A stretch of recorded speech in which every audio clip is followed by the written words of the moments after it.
गुरु ना सेवियो, शब्द ना रखियो और धार, धिग तिना का जीविया,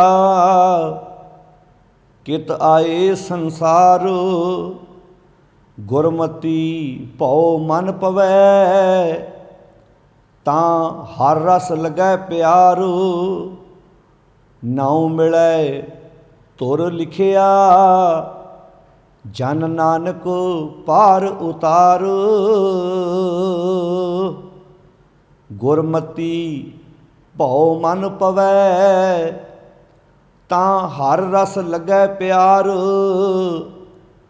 नाउ मिलै तुर लिखिया, जन नानक पार उतार। वाहिगुरु जी का खालसा, वाहिगुरु जी की फतेह। गुरु प्यारी साध संगत जीओ, श्लोक वारां ते वधीक बाणी दी जो लड़ीवार विचार चल रही है, तिस लड़ी के तहत अज आपां 13 नंबर श्लोक का पाठ श्रवण किया है। धन गुरु अमरदास महाराज जी की रसना तो उचारण किया होया ये श्लोक गुरु ग्रंथ साहिब जी के पावन अंक 1414 अंक के उपर सुभाईमान है। गुरु अमरदास महाराज इस पावन श्लोक राही उपदेश बख्शिश कर रहे हैं कि इस संसार ते आया होया मनुख ओह ही सफल गिणिया जाएगा जिसने संसार दे विच जिंदगी जिउंदियां होया गुरु की मत मुताबक, गुरु की सिक्ख्या मुताबक अपनी जिंदगी का हर कदम पुटिया है। क्योंकि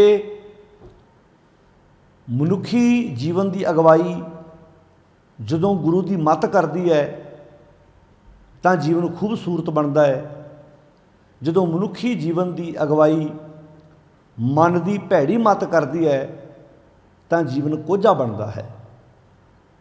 पातशाह जी ने शब्द विच जो सानू उपदेश बख्शिश किया है, सतगुरु ना सेवियो, जिन्हां ने अपने सतगुरु उस अकाल पुरख नूं सेविया नहीं, सांझ नहीं पाई, उस मालक दे गुण नहीं गाए, अपनी सुरत विच उस मालक दे गुणां नूं नहीं धारण किया।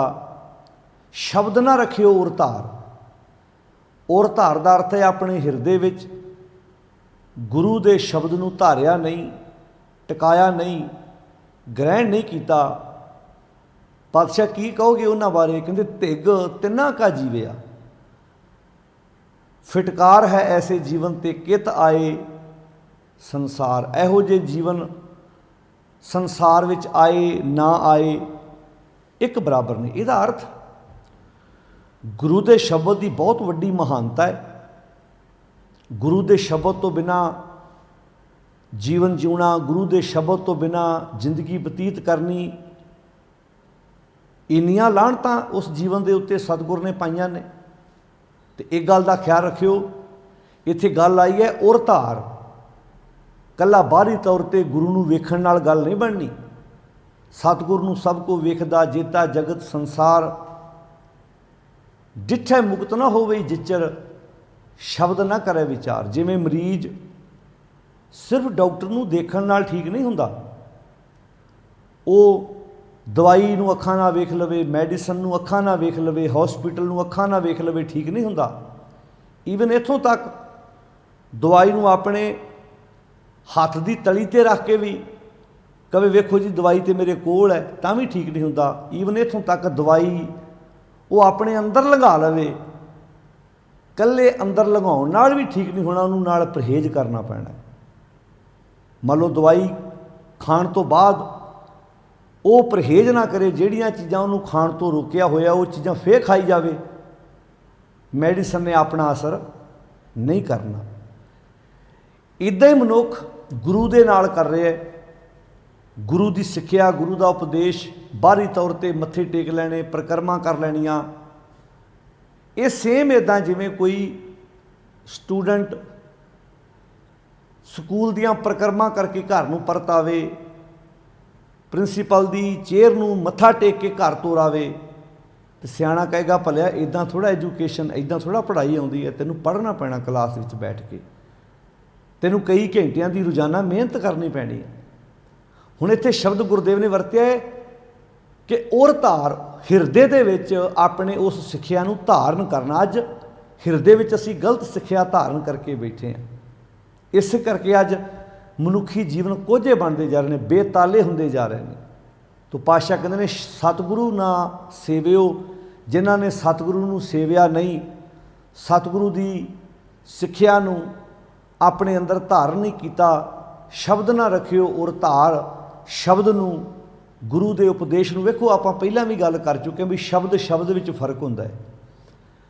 शब्द वो भी मूँह नाल ही बोले जाते जिहड़े सुन के तुहाडे मन च खेड़ा आउंदा है, तो वह भी शब्द मूँह नाल ही बोले जाते जिन्हों सुन के तुहानूं गुस्सा ते क्रोध आउंदा है। एक शब्द जिंदगी नूं सवारन वाला, एक शब्द जिंदगी नूं विगाड़न वाला। जिवें पानी है, भाई गुरदास जी ने बहुत प्यारियां एग्जाम्पलां दित्तियां ने। अग अग विच फर्क है। हर घर विच सवेरे उठदियां सार अग बलदी है, रात सौण तक रसोई किचन च अग बलदी, सवेरे उठदियां सार चाह बननी है, नाश्ता तैयार होना है। तो सवेर तो लैके शाम तक रसोई विच अग बलदी, अग कंट्रोल च है, तो तुहाडे पेट की अग बुझाउंदी है वो अग। वो अग कारखानियां च बलदी है, किन्नियां मजदूरां दे घरां च वो रोटी लैके जाती है अग। कारखाने का मालक रोटी खांदा उस अग तो वेखदे आपां, जिथे लोहा पिघलाया जाता है अग बलदी है, जिथे वो अग कंट्रोल च है, तो किन्नियां दे घर की रोजी रोटी का प्रबंध उस अग राही है। पर जे वो अग कंट्रोल तो बाहर हो जाए तो रोजी रोटी खो के भी लै जाती है, घरों बेघर भी कर देंदी है। कई वेखदे आपां कारखानियां नूं अग लग जाती है, फैक्ट्रियां नूं अग लग जाती है, नुकसान हो जाता है। रसोई विच अग कंट्रोल च है तो खाना पकदा है, कंट्रोल तो बाहर हो जाए तो घर के किसी जी की जान भी चली जाती है। वो पानी है पीने तो साडे अंदर एक जीवन आउंदा है नवां। पहला पानी जियो है जे धरिया सब कोई, पर एक वो भी पानी है जिहड़ा नालियां विच रुड़दा जा रहा है। वो पानी पीवांगे तो जीवन का विनाश हैगा। वो भी कहिंदे उन्होंने भी पानी आपां आ नालियां च पानी रुड़िया जा रहा है जी, हैगा तो वो भी पानी है, पर वो पानी पीते थोड़ा जीवन बसर होना है, जीवन वधिया बनेगा। पानी पानी च फर्क है। इदां ही हवा है जिन्हों आपां पूरा तो पछों कह दिंदे आ। एक बन्ने हवा वगदी है तो बदल लै आउंदी है, दूजे बन्ने हवा वगदी है तो बदल उड़ा के लै जाती है। पुराने बजुर्ग आम ही कहते होंदे सी अज पुरा वगदा है, अज पछों वगदी है। तो हवा हवा च फर्क है। बजुर्ग तो अंदाजा ला लेंदे सी अज हवा जिहड़ी वग रही है इन्हें बदल लै आउणा है, आ हवा वगदी इन्हें बदल उड़ा के लै जाना। कहिंदे असीं दोनों नूं हवा भी हाँ। इदां ही संगत संगत विच फर्क है। कहिंदे असीं दोनों नूं संगत ही हाँ, जिथे चार बंदे बैठे आ, पर एक संगत तुहाडे जीवन नूं सवारदी है, एक संगत तुहाडे जीवन नूं विगाड़दी है। एक शब्द तुहाडी जिंदगी का थंम है, पिलर है, एक शब्द तुहाडी जिंदगी नूं कमज़ोर करदे ने। तां ही आखिया सी ना, जो मंदिर को थामे थमन त्यों गुर का शब्द मने स्तंभन। जिवें एक इमारत खड़ी कर ली, घर बनाउण लई थल्ले पिलर दीवारां खड़ियां करी दियां ने, इदां ही मन नूं मजबूत कर लई गुरु का शब्द पिलरां दा काम करदा। तो पातशाह इत्थे कहंदे ने सतगुरु ना सेवियो, शब्द ना रखियो और धार तिग, तिना का जीविया लाहणत है। गुरुदेव जी कहते उन्होंने दे जीवन ते कित आए संसार। खांदियां खांदियां मूँह कट्ठा। अज कई बार ना साध संगत बंदा इन्ना ना शुकरा हो जाता, कहता मैं शुकराना कहता करा, मैनू दिता की उस रब ने। वो भलिया खांदियां खांदियां ते मूँह घस गया तेरा। तुसीं वेख लो किसी मार्केट चले जाओ, पशुआं पंछियां लई इन्नियां दुकानां नहीं जिन्नियां बंदियां नाल संबंधित दुकानां ने। कपड़े दी दुकानां पशुओं नाल संबंधित है, बंदे नाल। ग्रोसरी के वड्डे वड्डे स्टोर पशुओं नाल संबंधित ने, बंदियां नाल संबंधित ने। वड्डे वड्डे मैडिकल स्टोर, वड्डे वड्डे हॉस्पिटल पशुओं नाल संबंधित ने, बंदियां तेरे नाल संबंधित ने। खाण पीण रहन सहन गड्डियां ए तो जैड सब कुछ जो मार्केट दिस रहा अपन किते होएगी एक अद्धी शॉप किते कुत्तियां दी, जिथे उतों खाण की खुराक मिलती उन्हां दी, किते एक अद्धे स्टोर दे विच आपां वेखदे हां दवाइयां पईयां जिहड़ियां मੱਝਾਂ गावां दे काम, ज़्यादातर तो बंदियां दे काम आउण वाला ही है। ਤੁਸੀਂ ਮੰਡੀਆਂ ਜਾ ਕੇ ਵੇਖ ਲਓ ਕਿੱਦਾਂ ਟਰੱਕਾਂ ਦੇ ਟਰੱਕ ਫਰੂਟ ਆਉਂਦਾ ਹੈ, ਸਬਜ਼ੀਆਂ ਆਉਂਦੀਆਂ ਨੇ, ਕਿੰਨਾ ਰਾਸ਼ਨ ਪੈਦਾ ਕੀਤਾ ਜਾ ਰਿਹਾ ਹੈ, ਕਿੰਨਾ ਅਨਾਜ ਪੈਦਾ ਕੀਤਾ ਜਾ ਰਿਹਾ, ਕਿਹਦੇ ਲਈ? ਬੰਦੇ ਲਈ। ਤੇ ਫਿਰ ਵੀ ਕੀ ਬੰਦਾ ਹੁੰਦਾ, ਮੈਨੂੰ ਕੀ ਮਿਲਿਆ ਜੀ, ਮੈਂ ਕਹਦਾ ਸ਼ੁਕਰਾਨਾ ਕਰਾਂ। ਬਾਣੀ ਆਂਦੀ ਖਾਂਦਿਆਂ ਖਾਂਦਿਆਂ ਮੂੰਹ ਇਕੱਠਾ, ਖਾਂਦਿਆਂ ਖਾਂਦਿਆਂ ਬੰਦੇ ਦਾ ਮੂੰਹ, ਹੁਣ ਮੂੰਹ ਘਸਣ ਦਾ ਅਰਥ ਕੀ? ਦੰਦ ਘਸਣੇ। ਦੰਦ ਘਸਦੇ ਨੇ, ਇੱਕ ਸਮਾਂ ਆਉਂਦਾ ਹੈ ਅਕਸਰ ਤੇ ਬੰਦੇ ਨੇ ਖਾਧਾ ਤੇ ਦੰਦ ਘਸੇ ਨਾ, ਜਿਵੇਂ ਜੁੱਤੀ ਪੈਰੀ ਪਾਈਏ ਤੇ ਜੁੱਤੀ ਦਾ ਥੱਲਾ ਜਿਹੜਾ ਤਲਾ ਉਹ ਘਸਦਾ ਹੈ, ਇੱਦਾਂ ਹੀ ਜਦੋਂ ਬੰਦਾ ਤੁਰਦਾ ਹੈ, ਜੇ ਜੁੱਤੀ ਘਸਦੀ ਹੈ ਤੇ ਖਾਂਦਿਆਂ ਮੂੰਹ ਵੀ ਘਸਦਾ ਹੈ। ਜੇ ਗੱਡੀ ਚੱਲਦੀ ਹੈ ਤੇ ਟਾਇਰ ਘਸਦੇ ਨੇ। ਇਹਦਾ ਮਤਲਬ ਕੋਈ ਨਾ ਕੋਈ ਤੂੰ ਖਾਧਾ ਹੈ ਨਾ, ਮਿੱਟੀ ਤਾਂ ਨਹੀਂ ਖਾਧੀ। ਪਾਤਸ਼ਾਹ ਕਹਿੰਦੇ ਖਾਂਦਿਆਂ ਖਾਂਦਿਆਂ ਮੂੰਹ ਇਕੱਠਾ, ਪਹਿਨੰਦਿਆਂ ਸਭ ਅੰਗ। ਕੱਪੜਾ ਪਹਿਨ ਦੇ ਅੰਗ ਵੀ ਬਿਰਧ ਹੋ ਗਏ। ਹੁਣ ਜਿਹੜੇ ਕੱਪੜੇ ਬਚਪਨ 'ਚ ਪਾਏ ਉਹ ਜਵਾਨੀ 'ਚ ਨਹੀਂ ਪੈਂਦੇ, ਜਿਹੜੇ ਜਵਾਨੀ 'ਚ ਪਾਏ ਹੁਣ ਬਚਪਨ 'ਚ ਥੋੜ੍ਹਾ ਪੈਂਦੇ। ਕੱਪੜੇ ਦੀ ਵੀ ਇੱਕ ਉਮਰ ਹੁੰਦੀ ਹੈ ਨਾ, ਕਿਹੜਾ ਕੱਪੜਾ ਤੁਸੀਂ ਕਿਸ ਉਮਰ ਦੇ ਵਿੱਚ ਪਾਉਣਾ ਹੈ, ਕਿਸ ਵਕਤ ਪਾਉਣਾ ਹੈ। ਹੁਣ ਇੱਥੇ ਸ਼ਬਦ ਵਰਤਿਆ, ਕਹਿੰਦੇ ਪਹਿਨੰਦਿਆਂ ਸਭ ਅੰਗ, ਪਰ ਨਾਲ ਕਹਿੰਦੇ ਤ੍ਰਿਗ ਤਨਾ ਕਾ ਜੀਵਿਆ।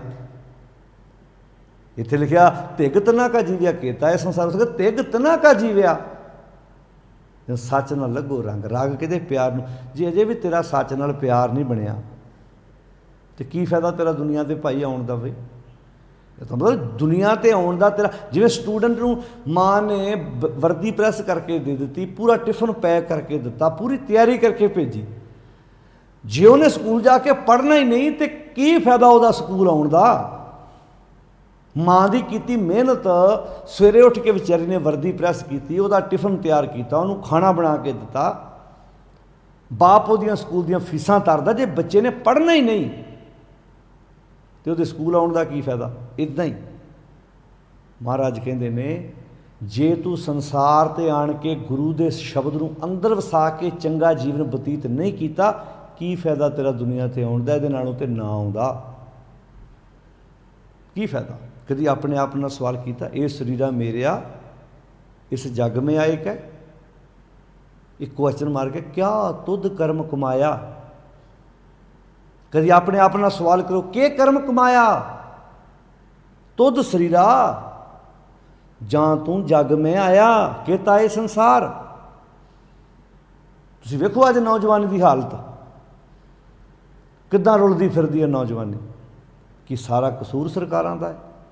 ਨਹੀਂ, ਅਸੀਂ ਆਪ ਉੱਠਣਾ ਨਹੀਂ ਚਾਹੁੰਦੇ, ਅਸੀਂ ਆਪ ਸੁਧਰਨਾ ਨਹੀਂ ਚਾਹੁੰਦੇ, ਅਸੀਂ ਆਪ ਆਪਣੇ ਆਪ ਨੂੰ ਬਦਲਣਾ ਨਹੀਂ ਚਾਹੁੰਦੇ। ਜਦੋਂ ਅਸੀਂ ਆਪਣੇ ਆਪ ਨੂੰ ਬਦਲਣ ਦੀ ਕੋਸ਼ਿਸ਼ ਕਰਾਂਗੇ, ਜਿਸ ਬੀਜ ਵਿੱਚ ਉੱਗਣ ਦੀ ਸਮਰੱਥਾ ਹੋਵੇ ਨਾ, ਉਹ ਪੱਥਰ ਪਾੜ ਕੇ ਵੀ ਉੱਗ ਪੈਂਦੇ। ਵੇਖਿਆ ਕਈ ਖੂਹਾਂ ਦੇ ਵਿੱਚ ਵੀ, ਤੁਸੀਂ ਵੇਖਿਆ ਕਈ ਵਾਰੀ ਆ ਪਿੱਪਲ ਵੇਖੀਦੇ ਆ, ਬੋਹੜ ਵੇਖੀਦੇ ਆ, ਉਹ ਖੂਹਾਂ ਦੇ ਵਿੱਚ ਪੱਕੀਆਂ ਦੀਵਾਰਾਂ ਵਿੱਚ ਵੀ ਉੱਗ ਪੈਂਦੇ ਆ। ਅਤੇ ਜਿਨ੍ਹਾਂ ਨਹੀਂ ਉੱਗਣਾ ਉਹਨਾਂ ਨੂੰ ਤੁਸੀਂ ਧਰਤੀ ਵਿੱਚ ਵੀ ਬੀਜ ਦਿਓ ਤਾਂ ਨਹੀਂ ਉੱਗਦੇ। ਕਈ ਵਾਰ ਕਈ ਬੱਚੇ ਖੇਤਾਂ 'ਚ ਕੰਮ ਕਰਦੇ ਆ, ਮਜ਼ਦੂਰੀ ਕਰਦਿਆਂ ਵੀ ਉਹ ਪੜ੍ਹਾਈ 'ਚ ਟੌਪ ਆ ਜਾਂਦੇ ਆ। ਕਈਆਂ ਨੂੰ ਪੂਰਾ ਵਾਤਾਵਰਨ ਦਿੱਤਾ ਜਾਂਦਾ ਪੜ੍ਹਨ ਦਾ, ਤਾਂ ਵੀ ਨਹੀਂ ਪੜ੍ਹਦੇ। ਕਸੂਰ ਆਪਣਾ ਹੈ, ਆਪਣੇ ਆਪ 'ਤੇ ਡਿਪੈਂਡ ਕਰਦਾ ਸਾਰਾ ਕੁਝ। ਤੂੰ ਇੱਥੇ ਸ਼ਬਦ ਵਰਤਿਆ ਗੁਰਦੇਵ ਨੇ ਬਾ ਕਮਾਲ, ਪ੍ਰਾਣੀ ਤੂੰ ਆਇਆ ਲਾਹਾ ਲੈਣ। ਕਿਹੜਾ ਲਾਹ ਲੈਣ ਵਾਸਤੇ ਆਏ? ਇੱਥੇ ਲਾਹ ਲੈਣ ਵਾਸਤੇ ਆਏ ਆ ਕਿ ਤੂੰ ਦੁਨੀਆ 'ਤੇ ਆਇਆ ਹੈ, ਸਰੀਰ ਚਲਾ ਜਾਏ, ਲੋਕ ਤੇਰੇ ਉਸ ਸਰੀਰ ਦੁਆਰਾ ਕੀਤੇ ਕੰਮਾਂ ਦਾ ਜ਼ਿਕਰ ਕਰਨ ਤੇਰੇ ਮਰਨ ਤੋਂ ਬਾਅਦ। ਇਹਨੂੰ ਕਹਿੰਦੇ ਸਫਲ ਜੀਵਨ। ਸਭੇ ਥੋਕ ਪ੍ਰਾਪਤੇ ਜੇ ਆਵੇ ਇੱਕ ਹੱਥ, ਜਨਮ ਪਦਾਰਥ ਸਫਲ ਹੈ ਜੇ ਸੱਚਾ ਸ਼ਬਦ ਕਥ।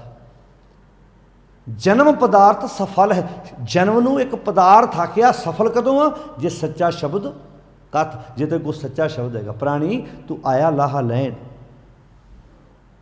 ਲੱਗਾ ਕਿਤ ਕੋ ਫਕੜੇ। ਕਿਹੜਿਆਂ ਪੁੱਠਿਆਂ ਕੰਮਾਂ 'ਚ ਲੱਗਾ? ਸਭ ਮੁੱਕਦੀ ਚੱਲੀ ਰਹਿਣ। ਤੇਰੀ ਜ਼ਿੰਦਗੀ ਦੀ ਰਾਤ ਮੁੱਕਦੀ ਜਾ ਰਹੀ ਹੈ, ਸਮਾਂ ਬੀਤਦਾ ਜਾ ਰਿਹਾ ਹੈ। ਇਹੋ ਜਿਹਾ ਜੀਵਨ ਜਿਉ, ਲੋਕ ਤੇਰੇ ਜੀਵਨ ਦੀਆਂ ਉਦਾਹਰਨਾਂ ਦੇਣ। ਆ ਕਈ ਨੌਜਵਾਨ ਮਿਲਦੇ ਨੇ, ਸਮਝ ਆਉਣ ਲੱਗ ਪਈ ਜੀ, ਬਾਣੀ ਹੁਣ ਜਿਉਣ ਲੱਗ ਪਏ ਆ ਜੀ, ਬਾਣੀ ਦਾ ਸਹਿਜ ਪਾਠ ਆਪ ਕਰਨ ਲੱਗ ਪਏ ਆ। ਉੱਦਮ ਕਰਨਾ ਪੈਣਾ ਆਪ। ਦੂਜਿਆਂ ਦੇ ਚਿਹਰਿਆਂ ਵੱਲ ਨਾ ਵੇਖੋ ਵੀ ਕੋਈ ਆਣ ਕੇ ਤੁਹਾਨੂੰ ਸਿਖਾ ਜੇ, ਆਪ ਉੱਠਣਾ ਪੈਣਾ, ਆਪ ਮਿਹਨਤ ਕਰਨੀ ਪੈਣੀ ਹੈ, आप मुशक्कत करनी पैनी है तुहानूं। जिन्ने जोगे हाँ जिथे हैं जिहो जे हालात ने ना कोसीए। साडी प्रॉब्लम सब तो वड्डी है असी साधनां नूं कोसदे मर जाने आ। साडे कोल तां वधिया साधन ने, पुराने बजुर्गों कोल ते इन्ने साधन भी नहीं सी हैगे। असी कोसदे हाँ साधन समा स्थान इहो रहना है। बंदिया तैनूं अपने आप नूं चेंज करना पैना है इन्हां हालातां नाल लड़न दा। बदल अपने आप नूं। देखो साध संगत जी, इक्को चीज़ है जिहड़ी बंदे दे अपने हत्थ वस है, अपने आप नूं आप बदलण दी। अजे दूजियां चीज़ां बारे आपां कह सकते हैं भी वेखो जी वो बदलिया नहीं, पर बंदा अपने आप नूं खुद आप चेंज कर सकता है। वारे शाह ने आख्या जी आदतां नहीं जांदियां, वारे शाह ना आदतां जांदियां जी भावें कट्टिए पोरिया पोरिया जी, भी पोरिया पोरिया कट दो आदतां नहीं जांदियां। पर बाणी ने वारे शाह नूं भी कहा नहीं नहीं वारे शाह जी आदतां नहीं जानियां फिर गुरु का की फायदा होया। तब गुण कहा जगत गुरा जो कर्म ना नासे। कर्म का अर्थ काम है उथे, कर्म मीनिंग आदत। जे मेरे माड़े कर्मां दी माड़े कम्मां दियां आदतां नाश ही नहीं होणियां तो गुरु के शब्द का की मतलब होया जी। आदतां नाश होंदियां ने जे नाश करना चाहिए, तो आदतां बदलदियां ने जे आदतां बदलनियां चाहिए। तब गुण कहा जगत गुरा जो कर्म ना नासै। सिंह शरण कत जाइए जो जंबू ग्रस है। शेर की शरण लैन का की फायदा जो फिर भी पिछे झाकना भी किते गिद्दड़ ना खा जाए। शेर गुरु का शब्द है, सिक्ख्या है। गिद्दड़ वकार ने जिहड़े बंदे नूं 24 घंटे खाण नूं फिरदे ने, जो जंबू ग्रस है। जदों असीं बाणी च बघियाड़ की गल करते हैं, बाघ मरै मन मारी है। जे सतगुर दिखिया होए जिहड़ा अंदर बघियाड़ बैठा ना तुहाडे आत्मक सरमाए नूं खाण वाला, इहनूं मारिया जा सकदा है जे सतगुर दिखिया होए, जे गुरु की सिक्ख्या कोल होवे तां। रे मन डीग ना डोली है सीधे मार्ग धाओ, पाछे बाघ डरावणो आगे अगन तलाओ। पिछे बघियाड़ है अगे अग दा तला है, विचकाए तू खलोता, फैसला तू करना मैं किहड़ा काम करना। गुरु का शब्द मनुखी जीवन में इदा जिवें कन्ने बंदे के हाथ में फड़ी डगोरी होंदी। एवें थोड़ा भगत नामदेव जी ने आख्या सी अंधले की टेक तेरा नाम खुंदकारा। मैं गरीब मैं मस्कीन तेरा नाम है अदारा। भगत नामदेव जी कहते मैं अंधले की टेक, जिवें कि नेत्रहीन बंदे वास्ते हाथ में फड़ी सोटी वह आसरा होंदी है, इदा ही मेरे लिए। सतगुरु ना सेवियो शब्द ना रखियो और धार, सतगुरु नूं सेविया नहीं। उस अकाल दे नाल मैं सांझ नहीं पाई, शब्द नूं अपने हिरदे च धारण नहीं किया। जदों हिरदे च गुरु का शब्द होएगा ना तो फिर इत्थों ही सारी कमांड होनी है। इत्थों ही ईरखा द्वैख भावना जलन साड़ा इत्थों ही शुरू होंदा है। फिर जो अंदर गुरु का शब्द होएगा फिर अंदरों अमृत गिरेगा, फिर जीवन खूबसूरत बनेगा। तो पाशाह कहते तिग तना का जीविया फिटकार है ऐसे जीवन ते कहता है संसार। कादे वो संसार ते आए जिन्हां कोल गुरु का शब्द गुरु की सिखे है। गुरमती भौ मन पवै। गुरु की मत उत्ते जो बंदा तुरदा ना, भौ कहते अदब नूं। वैसे भौ का अर्थ जो आप पढ़ते हैं ना, यदा मीनिंग है अदब, भौ च रहना, अदब च रहना। कहते गुरमती भौ मन पवै। मन दे नन्ने नूं सिहारी मन विच पै जांदा, फिर अदब मन च। हुण एक हुंदा अदब अंदरों, एक हुंदा अदब बाहरों। बाहरों तो अदब सारे करदे आ, लीडरशिप का अदब लोग अंदरों थोड़ा करते। जो लीडरों का इदा हत्थ जोड़ते सरोपे पाते, वो अदब मनो नहीं हुंदा, उत्तों हुंदा। जिहड़े लोग आप रिश्तेदारियां भी आप वेखदे मन का अदब, तो वो कई बार सांढू नूं सांढू हत्थ ते मिला लैंदा पर मनो नहीं मिलाउंदा। वो टावे हुंदे जिहड़े अंदरों मिलते एक दूजे, भरा नूं भरा, दोस्त दोस्त, भैन भरा, पति पत्नी। मन शब्द के नन्ने नूं सिहारी है उत्थे, मनो मन विच। गुरमती गुरु की मत जदों मनुखी जीवन च आउंदी है, गुरु की मत उत्ते बंदा जदों तुरदा है, भौ अदब मन पवै। मन विच फिर भौ अदब पैदा हुंदा है। तो अदब बड़ी वड्डी चीज़ है साध संगत। ताई आख तिन मत तिन पत तिन धन पल्ले जिन हिरदे रहा समाए। तो गुरु साहब जी ने किन्ने प्यारे बचन,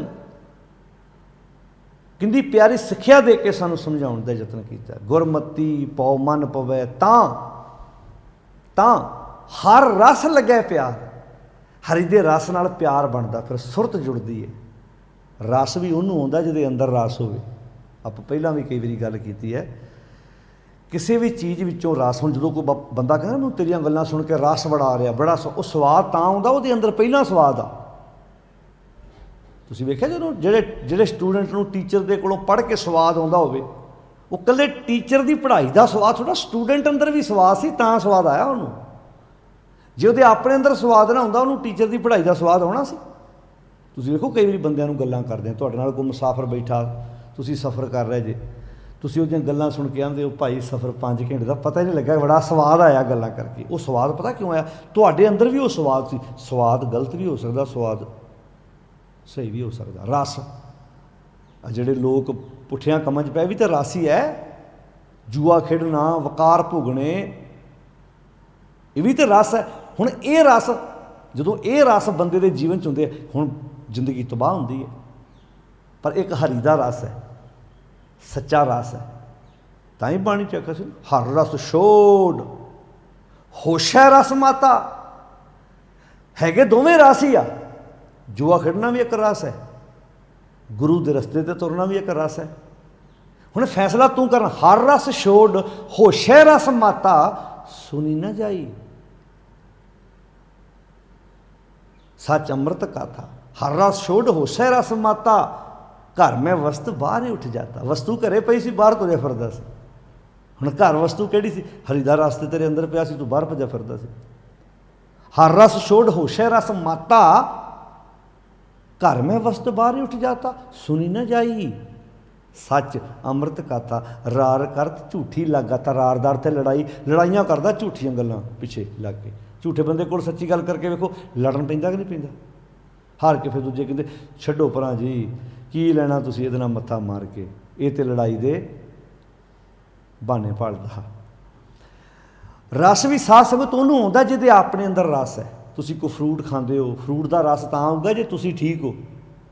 बीमार बंदे नूं तुसीं कोई चीज़ दे दो, आप उहदे अंदर जे रस नहीं ना हैगा, उहनूं किसी चीज़ खाण का स्वाद भी नहीं आउणा, क्योंकि अपने अंदर रस गवाच गया, स्वाद गवाच गया। एवें थोड़ा आख्या सी गुरु साहब जी ने। गुरु रामदास महाराज का वाक है, साकत हर रस साध न जानिया। साकत नूं हरि दे रस का स्वाद नहीं आउंदा। तिनंतर हौमे कंडा है। हुण हौमे का कंडा उहनूं स्वाद नहीं लैण दिंदा, हौमे का कंडा उहनूं झुकण नहीं दिंदा। साकत हर रस साध न जानिया, तिनंतर हौमे कंडा है। ज्यों ज्यों चुले चुभै दुख पावे। चले दा अर्थ कि ज्यों ज्यों जिंदगी जिउंदा है, हौमे का कंडा अंदरों चुभदा है, दुख पावे। तो हौमे दे कंडे कारण अगला दुखी बाद विच होएगा, पहला हौमे वाला बंदा खुद दुखी हुंदा, क्योंकि जो उसकी हौमे की खुराक नहीं मिलती उन्होंने, जिन्होंने आप कहने हौमे नूं पट्ठे नहीं पे, मेरा स्टेज पर नां नहीं लिया, मेरी शोभा नहीं की, मेरे गल सरोपा नहीं पाया, मैं गया मेरे बारे दो शब्द नहीं बोले, मेरा मान सम्मान नहीं किया। ये भी एक खुराक है, जिवें रोटी की खुराक होंदी है ना, बंदा खुराक खांदा, ये भी एक खुराक है। जिहड़े बंदे हौमे ग्रस्त बंदे होंदे ने, वो उम्मीद लाउंदे ने। इनू बाणी इंज भी कहंदी, रस कस आप सलाहना ये करम मेरे करतार। ये भी एक रस है कि चार बंदे खलो के, अच्छा जरूरी नहीं सारा खाना ही रस हुंदा, ये भी एक रस हुंदा कि मैं जावां ते लोग मेरी शोभा करन, ये भी एक रस है। मेरे बारे दो शब्द बोलन, मेरी वडियाई करन। पातशाह जी कहंदे ने, गुरमती भौ मन पवै। गुरु की मत उत्ते तुरिया, भौ मन विच टिक गया, हर रस लगे प्यार। हरि दे रस, हरि ना रस बन गया, प्यार बन गया, मुहब्बत एकमिक हो गए, सांझ पै गई गुणा दे नाल। नाउ मिले, ना किहनूं मिलदा है? धुर लिखिया। हुण धुर दे रारे नूं सिहारी है, धुर सच लिखिया कित्थे? इत्थे। ये किहने लिखना? आपां। खेत शरीर जो बीजिए सो अंत खलोआ आए। आपे बीज आपे खा। हुण तुहाडी जमीन 'च फसल कौन बीजदा जी? तुसीं इदां कदी कहा महाराज जी कृपा करू, मक्की बीजनी होई मक्की बीज जाऊ, झोना लगना होया झोना लग जू, करेले लगने होए करेले लग। इदां हुंदा कदी? वो तुसीं बीजदे हो, कदी इदां कहा कणक बीज दित्ती आ महाराज जी कृपा करू, तुसीं पानी लाउंदे हो, खाद पाउंदे हो, वो तुहाडी खाद पाउणी, पानी देना, उहदी देखभाल करनी ही कृपा है। कृपा इदां थोड़ा उत्तों ला के फड़ा देनी है। वो ਜਿਹੜੇ लोग बाबिਆਂ ਕੋਲ, निर्मल बाबे को लोग ਜਿਹੜੇ तुरे फिरदे ਉਹ ਤਾਂ इदां ਲੱਭਦੇ फिरदे, ਉੱਤੇ ਗਿੱਟਿਆਂ 'ਚ ਕਿਰਪਾੜੀ ਉਹਨਾਂ ਦੇ ਮੁਤਾਬਕ। ਤਾਂ ਹੁਣ ਇਹ ਕੌਣ ਲੋਕ ਨੇ ਜਿਹੜੇ ਉਮੀਦਾਂ ਲੱਭਦੇ ਫਿਰਦੇ ਵੀ ਇਦਾਂ ਹੀ ਕਿਤੇ ਰਾਤ ਸੋਈਏ ਲਾਟਰੀ ਪੈ ਜੇ। ਤੇ ਤੁਸੀਂ ਵੇਖੋ ਜਿਹੜੇ ਆ ਬੰਦੇ ਲਾਟਰੀਆਂ ਪਾਉਂਦੇ ਫਿਰਦੇ, ਉਹ ਵੀ ਤੇ ਇਹੋ ਪੁੱਛਦੇ ਮਾਰੇ ਆ ਨਾ ਵੀ ਕਰਨਾ ਕੁਝ ਨਾ ਪਵੇ, ਰਾਤੋਂ ਦਿਨ ਨਾ ਚੜ੍ਹੇ ਤੇ ਅਸੀਂ ਬੰਨੇ ਲੱਗ ਜਾਈਏ। ਉਹ ਭਲਿਓ, ਬਾਣੀ ਕਹਿੰਦੀ ਜ਼ਿੰਦਗੀ ਦਾ ਸਵਾਦ ਲੈਣਾ ਚਾਹੁੰਦਾ ਤੇ ਆਹ ਜ਼ਿੰਦਗੀ ਦਾ ਨੁਕਤਾ ਨੋਟ ਕਰ ਲਾ, ਨਾਉ ਮਿਲੇ ਧੁਰ ਲਿਖਿਆ। ਉਹ ਧੁਰ ਨੂੰ ਆਪਣੇ ਅੰਦਰ ਲਿਖਣਾ ਪੈਣਾ, ਉਹ ਸੱਚ ਦਾ ਲੇਖ ਤੈਨੂੰ ਆਪ ਲਿਖਣਾ ਪੈਣਾ। ਕਰਨੀ ਕਾਗਦ ਮਨ ਮਸਵਾਣੀ, ਬੁਰਾ ਭਲਾ ਦੋਏ ਲੇਖ ਪਏ। ਕਿਹੜਾ ਲੇਖ ਲਿਖਣਾ ਹੈ ਇਹ ਤੇਰੀ ਆਪਣੀ ਮਰਜ਼ੀ ਹੈ। ਜਨ ਨਾਨਕ ਪਾਰ ਉਤਾਰ, ਗੁਰੂ ਨਾਨਕ ਸਾਹਿਬ ਜੀ ਕਹਿੰਦੇ ਨੇ ਫਿਰ ਬੰਦਾ ਪਾਰ ਉਤਰ ਜਾਂਦਾ ਹੈ। ਕਿਤੋਂ ਪਾਰ? ਵਿਸ਼ਿਆਂ ਵਿਕਾਰਾਂ ਦੇ ਇਸ ਭਾਵ ਸਾਗਰ ਤੋਂ, ਇਸ ਦਲਦਲ 'ਚੋਂ ਆਪਣੇ ਆਪ ਨੂੰ ਬਚਾ ਕੇ ਅੱਗੇ ਲੰਘ ਜਾਂਦਾ ਹੈ। ਕਦੋਂ? ਜਦੋਂ ਉਹ ਗੁਰੂ ਦੇ ਸ਼ਬਦ ਨੂੰ ਆਪਣੇ ਅੰਦਰ ਟਿਕਾਉਂਦਾ ਹੈ। ਦੋ ਪਾਤਰਾਂ ਦਾ ਜ਼ਿਕਰ ਕੀਤਾ ਹੈ ਸ਼ਲੋਕ ਵਿੱਚ, ਇੱਕ ਕੀਤਾ ਇਹ ਸੰਸਾਰ ਜਿਨ੍ਹਾਂ ਨੇ ਸ਼ਬਦ ਨਹੀਂ ਧਾਰਨ ਕੀਤਾ, ਤੇ ਇੱਕ ਉਹ ਜਿਨ੍ਹਾਂ ਸ਼ਬਦ ਧਾਰਨ ਕਰ ਲਿਆ ਤੇ ਉਹ ਫਿਰ ਅਦਬ ਵਿੱਚ ਆਪਣਾ ਜੀਵਨ ਜਿਉਂਦੇ ਨੇ। ਅਸੀਂ ਕਿਸ ਬੰਨੇ ਤੁਰਨਾ ਹੈ ਇਹ ਫੈਸਲਾ ਸਾਡਾ ਹੈ, ਰਸਤਾ ਸਾਨੂੰ ਗੁਰੂ ਸਾਹਿਬ ਨੇ ਵਿਖਾਤਾ। ਆਓ ਭੂਲੇ ਮਾਰਗ ਜਿਹਨੇ ਬਤਾਇਆ, ਐਸਾ ਗੁਰ ਵੱਡ ਭਾਗੀ ਪਾਇਆ। 1414 ਅੰਕ ਗੁਰੂ ਅਮਰਦਾਸ ਮਹਾਰਾਜ ਜੀ ਦਾ ਉਚਾਰਨ ਕੀਤਾ ਹੋਇਆ ਸ਼ਲੋਕ, ਜਿਸ ਦੀ ਆਪਾਂ ਵਿਚਾਰ ਸਾਂਝੀ ਕੀਤੀ ਹੈ ਜੀ। ਕੋਸ਼ਿਸ਼ ਕਰੋ ਸਹਿਜ ਪਾਠ ਕਰਦੇ ਜਾਈਏ, ਬਾਣੀ ਦੀਆਂ ਇੱਦਾਂ ਤੁਕਾਂ ਸ਼ਲੋਕ ਸਮਝਦੇ ਜਾਈਏ ਤੇ ਆਪਣੇ ਜੀਵਨ ਨੂੰ ਸਵਾਰਦੇ ਜਾਈਏ। ਸਾਰਿਆਂ ਦਾ ਧੰਨਵਾਦ। ਫਤਿਹ ਬੁਲਾਓ ਜੀ। ਵਾਹਿਗੁਰੂ ਜੀ ਕਾ ਖਾਲਸਾ, ਵਾਹਿਗੁਰੂ ਜੀ ਕੀ ਫਤਿਹ।